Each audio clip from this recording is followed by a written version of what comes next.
Welcome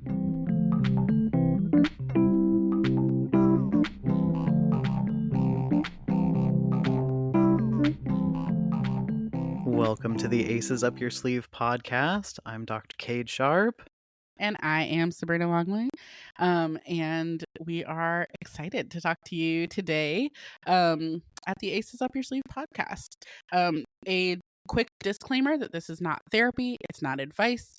This is what we might do if we were in your position and our thoughts on the given situation at hand. Yeah, and today we are talking about two similar-ish topics. We're going to talk about bullies and social burnout, because I know a lot of folks are in the thick of like high school and college and all of the school type things right now. So we're getting some And even just questions like around starting that. a new job, which I feel like sometimes Yeah, we can do that. At least starting a new job in our field. yeah, because in the therapy world, usually the fall is when all the referrals come in and you meet so many new people. So even professionally, if you're going through a little social burnout, so that makes sense. For sure. Well, we have gotten a few questions around this, but we're going to pull one specifically just over from Reddit so that we've got something very solid, not just the concept of a question. So I'm going to read that really, really fast, everybody. School just started up, and for a few days I only had half days because of this college program I'm taking. Anyway, today was my first full day, and it just crushed me remembering how awful it is. I've been unmasking a lot and even got noise-canceling headphones to wear in loud places. But I have to socialize a lot for this program, and it took all my energy out of me. At the end of the day, I couldn't even smile. I got home and started crying because of how tired I was, and I'm just frustrated. I don't want to have to struggle like this. It took several hours of doing nothing but sitting around until I felt a bit better. What's awful is the headaches that come with all the noise and fake smiling. The day went great is what makes it even more frustrating. I was on time with all my work, and my anatomy class is super, super fun. I'm just so drained, and I'm not sure how I'm going to deal with it all year. Frowny emoji. Frowny emoji, indeed. Or as Yeah. Cade might do, a melty emoji. Yes. Especially for a great day that just ended like that. That's tough. And it really does sound like the socializing is what's compounding that. I do also wonder about the executive functioning needed to make it through an entire school day. It sounded like with Yeah. their half days it wasn't as tough.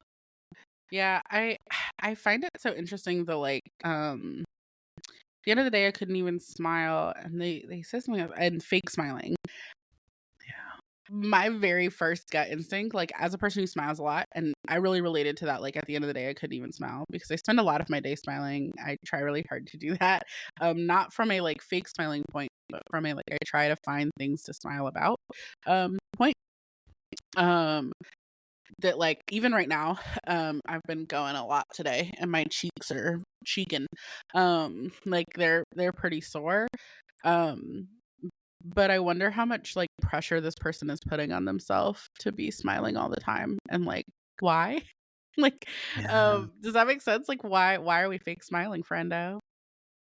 Yeah, like are they wanting to appear approachable so that they can make some more friends? A little context on that might help, but I do know for many of us autistic and ADHD folks, it's pretty common that one of the ways we can mask is to ensure that there is a smile on our face, especially if we're someone who's been told throughout our lives that we're not very expressive, or you need to smile more, or are you not happy to see me, or are you upset about something? To kind of counteract the questions, you can just force that smile up front. Yeah, and I definitely get that. Like so I have a naturally downturned mouth. Mhm. Like I just made a like completely neutral face at Cade. And my whole mouth looks a little bit like someone just put it on upside down, like a little Mr. Potato Head, but like you know? Um and so I get that, and even like my stepmom had a really big problem with the way that I was not pretty consistently smiling, and maybe that's why I like pretty early on gave up on the notion. Like she'd like walk into the kitchen and be like to my mother, why is her face like that about me? And I was like, this is just kind of what my face looks like, friendo. Um, and so like I do understand the like trying to look approachable or trying to like get out of answering tough questions, but I think that's one of those things where it's like when we're looking at like social burnout, I think a lot of it ends up being like pressure we're putting on ourselves, especially to be able to like maybe mitigate is the word, or like scooch around just like a little bit more direct communication. And that could have been because like we had negative reinforcements around those direct communications. You know, you said that we were angry and mean and like whatever. But I think even that is like if you can find ways to divorce yourself from like how impactful those words are, as much as you can, recognizing that like people mean them to be impactful, so they will be, to an extent, right? That like that can sometimes end up with a lot more space. Absolutely. And something else to consider, I don't know the the social history of the poster here or of the folks who've been asking us these questions, but when you are nurtured and viewed as a female in our society, like especially over here in America, like the pressure to smile and be quote unquote on Oh my for god. strangers, for people for the teachers, like that pressure too compounds it. And that's not just for autistic folks, but anyone. Yeah. No, it is. It's really fucking tiring. And it's also tiring to hear like all the feedback when you don't do it. Yeah. Um I think for me, like I almost do that math and that equation in my head, of like, okay, if they say something that might like annoy me for a bit, but luckily I have ADHD and I'm gonna fucking forget. Like I'm just gonna stop remembering that they said anything once someone else says something, or I'm like in class talking to friends or whatever. Um and so like I kind of lean on that. Versus like if I fake smile all day and I end up with a fucking headache because I've been smiling, like Yeah. to me personally that feels like a longer debt that I'm gonna be paying my body. Um, so I don't usually do it anymore. Yeah. Yeah, because it does take energy to hold up whatever mask you've got, whether that's a smile or something else. And when you're burning through all that energy, this person said their anatomy class was great and fun. I wonder how much, like, could they pay attention? Did they forget to smile Mm, during that because their mental energy shifted? Yeah, it can be exhausting to keep track of all the things you're quote unquote supposed to do in those situations. yeah. And to reduce it, like for the folks asking, like, how do we reduce social burnout when we're now in school or work full time? I think some of it is mitigating that type of energy and how much you're using it. If you feel it's useful when you're doing maybe public speaking, getting up in front of the class or getting up and doing a presentation at work to like keep that smile on, okay. Mm, But can we make sure that after that 30, 45, 60 minutes, you get a break, you get time to recharge, you don't have to hold that smile the whole day? yeah, I think it's one of the hard parts about like school programs is that like very rarely are you in full control of your schedule. Yeah. Um that can also be true for certain like work environments. Um Katie, you and I are in a field that luckily like we actually got quite a lot of autonomy. Yeah. Um I can just decide that like, hey, I will not be seeing folks at this time on this day. That's Mhm. just not one of the things that I'm going to offer you. Um, but when you're in like a program and it's like, okay, well, you've got 3 classes back to back and they're all 2 hours. Yeah. What's your plan, Stan? And it's like, ooh, like how it almost makes me wonder of like looking at like accommodations of like, hey, I'm gonna need Mhm. to be able to just walk out of class sometimes. Um, that one's Yeah. not negotiable. Yeah, accommodations around getting more frequent breaks where you can step out, preferential seating so you can choose a spot either in the front where no one sees your face or in the back where no one sees your face, wherever you feel most comfortable. Hmm. Accommodations are a great way to kind of mitigate that social burnout piece. If you're allowed to wear headphones in between certain things so that you don't feel that pressure to engage with others unless you actually want to engage with somebody. And even, like, one of the accommodations that I had in grad school was that I had first pick of classes, Nice. and sometimes that can also be helpful, again, for scheduling a day that does have breaks and that does allow, um, for, like, y you to do your best to avoid stacking or maybe, "Oh, yeah, like, this professor's really strict, so I'm gonna have, like, a really chill day after them," or, like, that kinda stuff. Yeah. Yeah, my brain also went to, like, accommodations when they said that the half days were good. There are such things as accommodations where you're only engaging in certain programs or high school or middle school, elementary school for half of the day. Hmm. Sometimes it does mean that you're doing an additional year or so to make up the credits, but it's totally possible to get an accommodation like that if you need it. Yeah. I think what can be really hard is like some student aid, financial aid, only kicks Mhm. in after you take a certain amount of credit. So Yeah. definitely be mindful of that. But yeah, I think overall, like, I think a lot of times we look at accommodations as like, okay, how can my environment shift to me? And I agree with that view. I also think it's important though to look at like, how am I, what am I assuming of my environment, and how am I like um crouching to social pressures that may or may not like be as in what am I thinking? How am I saying this? Sorry everyone, my brain is, I've been doing a lot of talking today. Like, how am I kind of following social pressures that may or may not be there, and where I may or may not face the consequences that I'm worried about? Does that make sense? Yeah.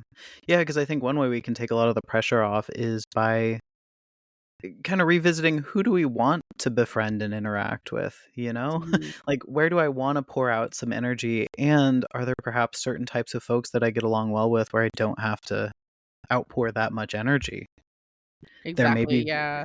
yeah, people who understand that you're not the smiley type and that's okay. And they don't take your flat, like, expression to mean that you're not interested or don't care about them or don't want to see them.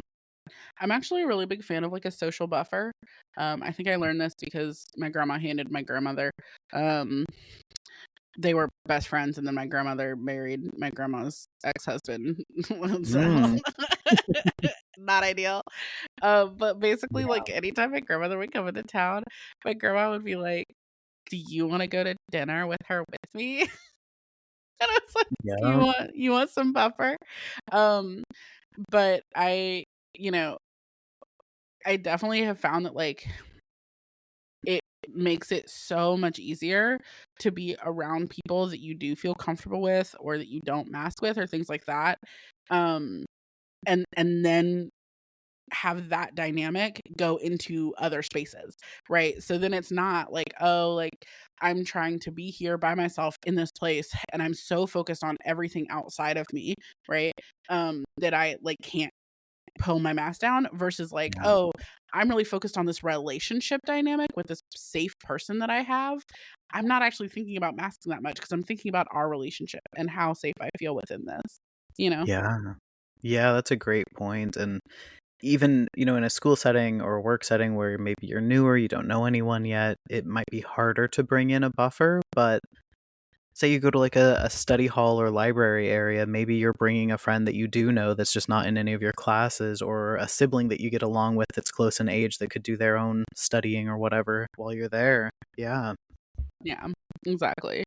Um, yeah, I think that that's one of the main things, and I think like remembering too that as hard as it can be, like your system is reacclimating. Hmm. It may or may not feel this intense through the whole skill year, right? Yeah. Like it might be that like you acclimate back into it a little bit, and you build up some tolerance, and it doesn't actually feel like this. You don't have to deal with it the whole year, right? In this way. Um and partially because like you will make new friends. Right now you may or may not have any, right? Like school just started up.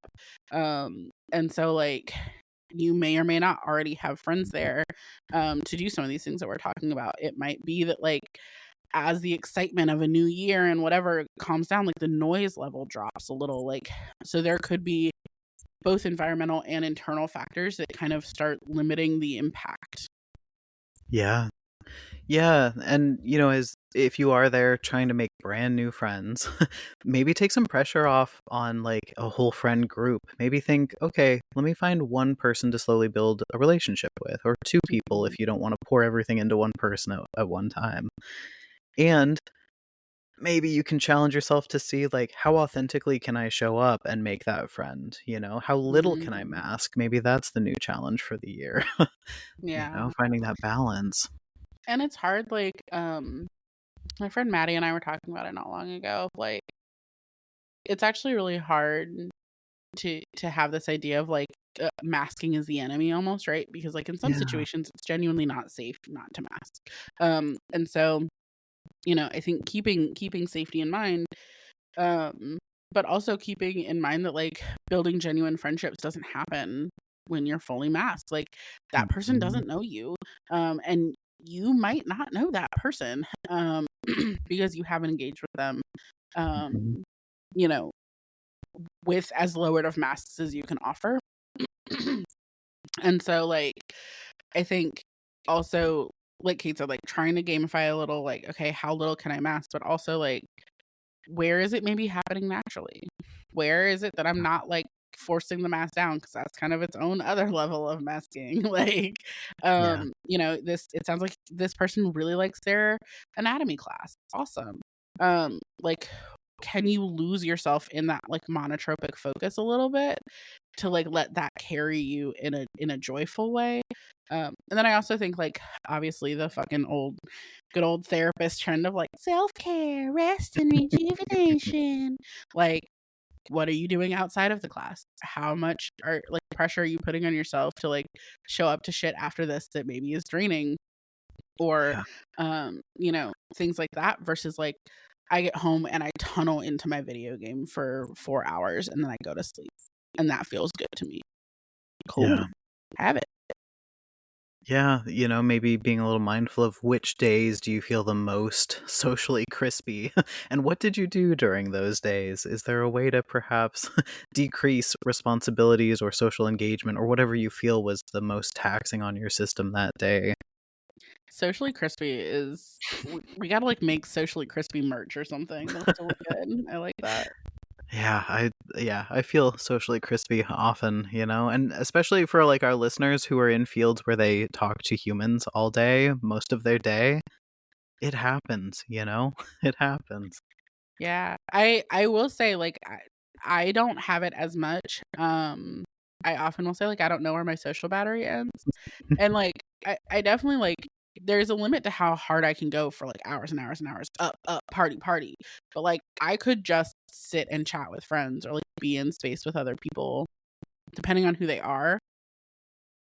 Always. Wow, Like yeah. the main thing that actually gets me to be like I need some alone time is I need to watch the show I want to watch and not Ah, have input. Like I need to like have the exact level of noise that I want and that's it. But like I could keep being with another person if there was a way for that to happen. You know what I mean? yeah, And so I definitely don't I don't really get the like social burnout in that way. I think where it shows up for me is more like a day like today. Like I had a 2-hour training, 2 sessions, a consultation group that I led, which was just me and another person, and then a 2-hour panel. And so that's a pretty busy day. And so like my voice is a little crispy, and like I said, like my cheeks hurt a little. Um, but I also am like totally fine to keep chatting with my friend, or you know what I mean. Like yeah, I think I might make sure that I have a little bit more of my sensory needs met tonight, but that's about it. Like otherwise I'm good. And so I think also recognizing that like there is no right or wrong way to have a social battery. Um and if yours runs out at the end of your class day, it's okay if you're not up for going out and socializing after that. And it also is okay if you need to maybe see if you can take one less class or something like that if you want to go out and socialize after. yeah. Yeah, because it's true even in this message here, you know, I wonder how much is the executive function the draining piece and not so much the socializing? Because sometimes we Mm. can, like, maybe misattribute, but also just attribute it to something where it's like, yeah, that does suck our energy, but also this other thing over here, almost more nebulous, is draining us too, so You showed up to all your classes on time?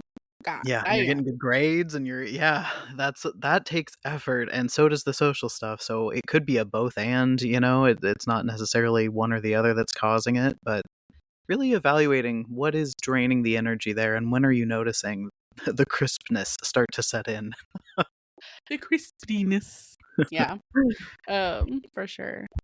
It is hard. I think, like, also recognizing that, like, the fact that this is just a general time of transition and that's gonna be its own level of tiring and, Yeah. executive functioning and, all the things like what we talked about on the last episode of, like, the seasons are changing because that's when folks go, into school a lot of times is, like, fall. Not always, but, a lot of times at some kind of seasonal change is when folks are going into school, and, so I always find that, like, if you can find a little extra gentleness for yourself and remember that you're not a mind reader. And if you are, this goes out to every listener who will ever listen to this episode of this podcast or any other episode of any podcast I ever make. If you begin to be able to tell the future, I want Powerball numbers. Give them Yeah, to please reach out. me. Give me money. Like, let me win the lottery. Actually, I don't even necessarily want the money. I just kind of want how cool it would be to, like, win a lottery. You know what I mean? Um, That could be cool. until then, can't tell the future. So, like, I don't, you know, you don't know that you're gonna feel this same type of drain the whole time. Yeah. Yeah, so finding ways to cope with it in the meantime, super important. Yeah. Well, and then our next question comes from one of our therapist friends. What she said was, I feel like my teen clients are struggling a lot with the term autistic making a comeback as an insult. Mm. What can they say or do to respond or cope? This is not exactly directly an answer to this. We will come back, but I've been watching a lot of podcasts by comedians. Like they both like, man, do they sometimes still just sling that R word around? Holy, Yeah. it was shocked and also appalled. I did not realize that was still such common vernacular in that space. We had an electrician out the other day who just, in the middle of the sentence, just randomly called himself. Yeah, and I was like, okay. Oh my Interesting god. choice of words. Yeah. So I think, like, that's something to remember, like, to bring it back to the question, right, is, like, um, oh, man, things are so much more, like, isolated than we think they are, right? Like, Yeah. insulated even, um, Yeah.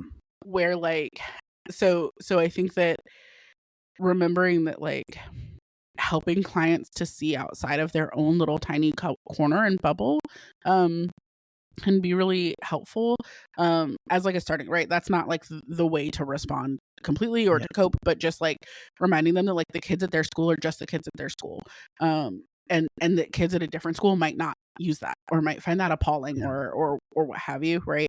That, like, the internet makes us feel way more connected than we are, and we are very connected, right? That's how Kate and I met across the Yeah. fucking country, um, but it's not, like you're not sitting there and actually talking to every person on the planet. Yeah. Yeah, and I mean, um, in a really crappy way, though, it is kind of a statement about the state of the United States. Oh, yeah. uh, when people are defending autistic folks from people like RFK Jr. or Donald Trump and saying, well, they insert thing that's very ableist about their mental health or abilities. Like, that's not actually that helpful to the anti-ableist rhetoric. You're actually feeding into that when your biggest criticism of folks is their mental capabilities or skills.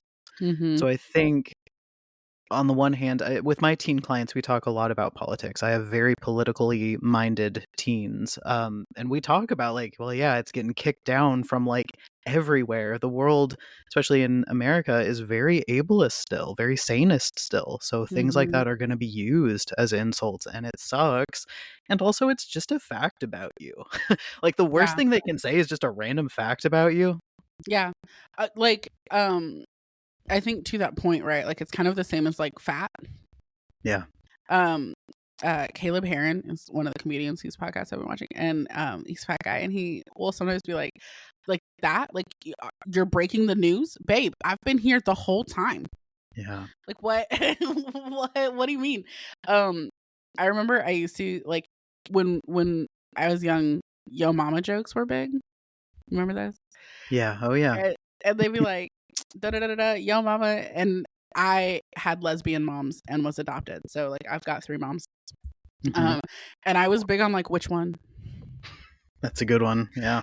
It's a So good I'm retort. a really big fan of like, can I just catch you up? Like, can I be almost not in on the joke, but like, can I just catch you back to where you don't know what to say? I'm also a big fan of just saying no. Like, oh my Yeah. God, you're so autistic. No. And walking away. Like, Like a very it's a flat. very Yeah. autistic response. Yeah, like completely flat. Maybe Yeah. as autistic as you can be. Just no. Um, That's so interesting because my go-to is always, sure. Yeah. yeah, which like also works. Like, there's nothing wrong with that, right? Yeah. Um, I Like, also oh, like I'm a you're weird, you're creepy, you're autistic, you're gay. Yeah. Okay. yeah, All for right. sure. Yeah. And But to that point, kind of like also just listing other things like I'm also fat and I'm black and I'm queer and I'm cis and what else? What else am I? Like just like literally like make it not fun. Like just suck the fun out of it by just like going with it a little bit. Is what I'm a fan of. Like I was at a seminar the other day, hosted or where Reagan Chastain was speaking.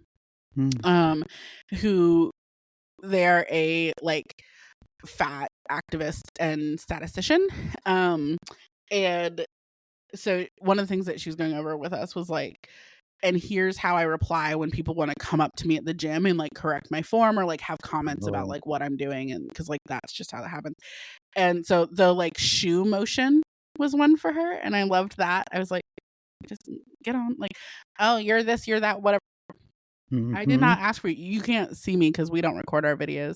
At least not yet. But You're we waving your fingers just and yeah, just flapping. like, Yep. the little like shoe, like how a rude Get person would out. like engage with a waiter of like, go away.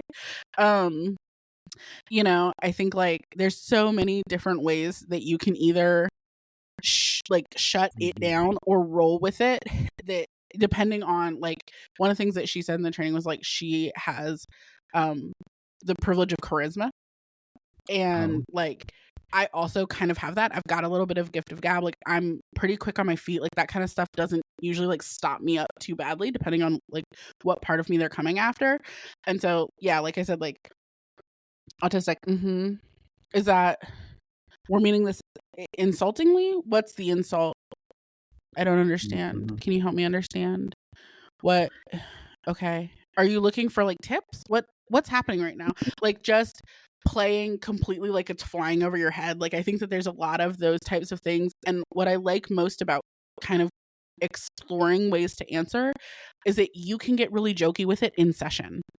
And that helps the Mhm. kid loosen up and see that like the person who's doing this is being ridiculous, right? Yeah. But what's hard is that like kids are always going to be ridiculous. They're children, and those kids are coping the best way that they can. I'm sure that they will regret it. As a bitch who has certainly said shit I regretted in like middle school and high school, um, you know, but that you can become a space where they can kind of almost mock their mockers in a Yeah. way that maybe feels good.